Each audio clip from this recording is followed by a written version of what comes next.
Hello friends, welcome to ElectroPixels. If you like our channel, please don't forget to like, share, subscribe and press the bell icon for getting further notification.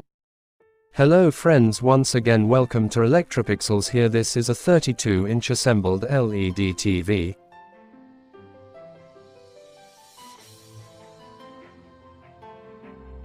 In this TV the complaint is red light only standby problem.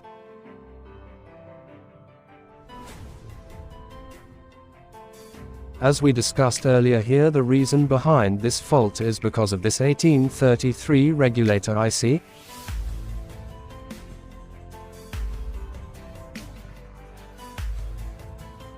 Here we need to replace this particular regulator IC to solve these problems.